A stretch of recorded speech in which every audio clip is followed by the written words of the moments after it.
Pernah nggak sih kamu udah capek-capek ngapalin daftar kosakata bahasa Inggris, besoknya lupa semua, kayak hilang gitu aja? Tenang, kamu nggak sendirian kok. Nah, dalam beberapa menit ke depan, kita bakal bedah tuntas kenapa ini bisa terjadi dan gimana caranya membangun sebuah sistem yang benar-benar ampuh biar kata-kata baru itu nempel permanen di otak kamu. Frustrasi banget kan rasanya? Kita udah luangin waktu, udah usaha keras, tapi kok rasanya ingatan kita itu kayak ember bocor? Kosakata baru masuk, langsung keluar lagi. Bikin ngerasa semua usaha jadi sia-sia kan? Oke, kita lurusin dulu ya. Poin paling pentingnya adalah masalahnya itu bukan di ingatan kamu. Sama sekali bukan. Masalahnya itu ada di metode yang kamu pakai selama ini. Dan kabar baiknya, metode itu bisa banget kita perbaiki bareng-bareng. Nah, ini dia peta perjalanan kita. Kita mulai dari akarnya, yaitu masalah lupa. Terus kita kenalan sama cara kerja otak kita intip beberapa teknik canggih, lanjut ke cara belajar yang lebih asik, dan terakhir kita rangkai semuanya jadi satu sistem utuh yang bisa langsung kamu pakai hari ini juga. Yuk, kita bahas si ember bocor ini lebih dalam. Jadi gini, otak kita itu secara alami bakal membuang informasi yang dianggapnya nggak penting atau jarang dipakai. Jadi, tanpa strategi yang pas, kata-kata baru yang kita pelajari itu bakal otomatis kegusur buat kasih tempat ke hal-hal lain. Ini proses alami yang namanya kurva lupa. Jadi, gimana caranya kita ngasih tahu otak kalau kosakata baru ini tuh penting dan harus disimpan? Kuncinya simple banget. Kita harus paham ada dua mode belajar yang beda banget. Yuk kita bedah apa itu belajar pasif dan belajar aktif. Oke, mengingat pasif atau passive recall ini yang paling sering kita lakuin. Baca ulang catatan, stabiloin buku, nonton video lagi. Rasanya sih produktif ya, tapi sebenarnya otak kita nggak kerja keras. Ini tuh kayak kamu nonton orang nge-gym. Kamu lihat gerakannya, tapi ototmu sendiri nggak terbentuk. Nah, sekarang kita pindah ke lawannya, mengingat aktif atau active recall. Ini adalah proses memaksa otak kamu buat manggil lagi informasi dari memori. Setiap kali kamu berusaha ingat-ingat satu kata tanpa nyontek, kamu itu sebenarnya lagi ngebangun jalan tol di otak ke informasi itu. Makin sering kamu lakuin, makin kuat dan makin gampang diakses nantinya. Ini dia perbandingannya. Kelihatan jelas kan bedanya? Belajar pasif itu nyaman, enteng, tapi yaitu koneksi memorinya lemah. Di sisi lain, belajar aktif emang terasa lebih susah. Ini beneran olahraga buat otak. Tapi hasilnya, koneksi memori yang jauh lebih kuat dan awet. Jadi ingat ya, kalau proses belajar terasa terlalu gampang, mungkin cara itu kurang nampol. Oke, jadi gimana cara kita nerapin si active recall ini? Ada beberapa teknik super ampuh yang bisa kita masukin ke kotak peralatan belajar kita. Ini adalah metode yang sengaja dan fokus buat ngebangun fondasi kosakata yang kokoh. Bahkan para ahli bahasa pun setuju meluangkan waktu khusus untuk belajar kosakata cara sengaja itu krusial banget. Kita nggak bisa cuma berharap nyerap semua kata gitu aja.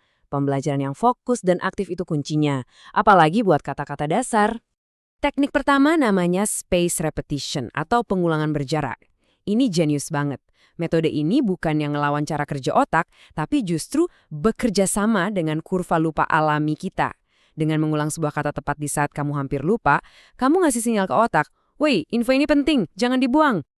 Lihat deh polanya di sini. Dimulai dari 1 hari, terus 3 hari, seminggu, dan seterusnya. Jaraknya makin lama makin panjang kan? Ini cara otak kita buat memperkuat koneksi. Proses ini juga efisien banget, karena kamu jadi fokus sama kata-kata yang emang hampir lupa, bukan yang udah kamu kuasai. Teknik selanjutnya ini sedikit lebih kreatif. Namanya metode mnemonik. Gampangnya, ini tuh trik memori yang kuat banget buat kata-kata yang bandel dan susah diingat. Intinya adalah mengubah kata yang abstrak jadi sesuatu yang konkret dan visual di kepala kita. Prosesnya ada 3 langkah simpel. Contoh ya, kata drought yang artinya kekeringan. Kedengeran mirip kata draw kan? Nah, bayangin aja kamu lagi ngedraw atau ngegambar matahari yang panas banget di atas tanah yang retak-retak karena drought. Makin aneh dan lucu gambaran di kepala kamu, makin gampang diingat. Oke, kita udah bahas cara belajar yang serius dan disengaja. Sekarang kita pindah ke cara yang lebih santai dan alami buat nyerap kosakata baru, tanpa harus ngerasa lagi belajar di meja. Namanya pembelajaran insidental. Ini terjadi waktu fokus utama kamu tuh lagi nikmatin konten, misalnya nonton film atau baca buku, dan tanpa sadar kamu mengungutin kata-kata baru di sepanjang jalan. Sebagian besar kosakata bahasa ibu kita juga dipelajari dengan cara ini loh. Dan lihat deh, caranya banyak banget. Ini bagian yang serunya. Kuncinya adalah mengubah belajar jadi hobi. Kalau kamu suka main game, gabung server Discord internasional. Suka nonton film? Coba deh tonton tanpa subtitle bahasa Indonesia. Intinya, selipin bahasa Inggris ke dalam aktivitas yang emang udah kamu suka. Nah, sekarang bagian terpentingnya. Gimana cara kita ngegabungin semua ini, belajar aktif yang sengaja, sama belajar insidental yang alami, jadi satu sistem yang nyambung dan pas buat kita pribadi. Ini dia ide utamanya. Kamu nggak perlu milih salah satu. Kamu harus pakai dua-duanya. Pakai pembelajaran yang sengaja buat bangun fondasi yang kuat, dan pakai pembelajaran yang insidental buat ngebangun di atas fondasi itu. Jadi kosakata kamu makin luas dan makin dalam pemahamannya.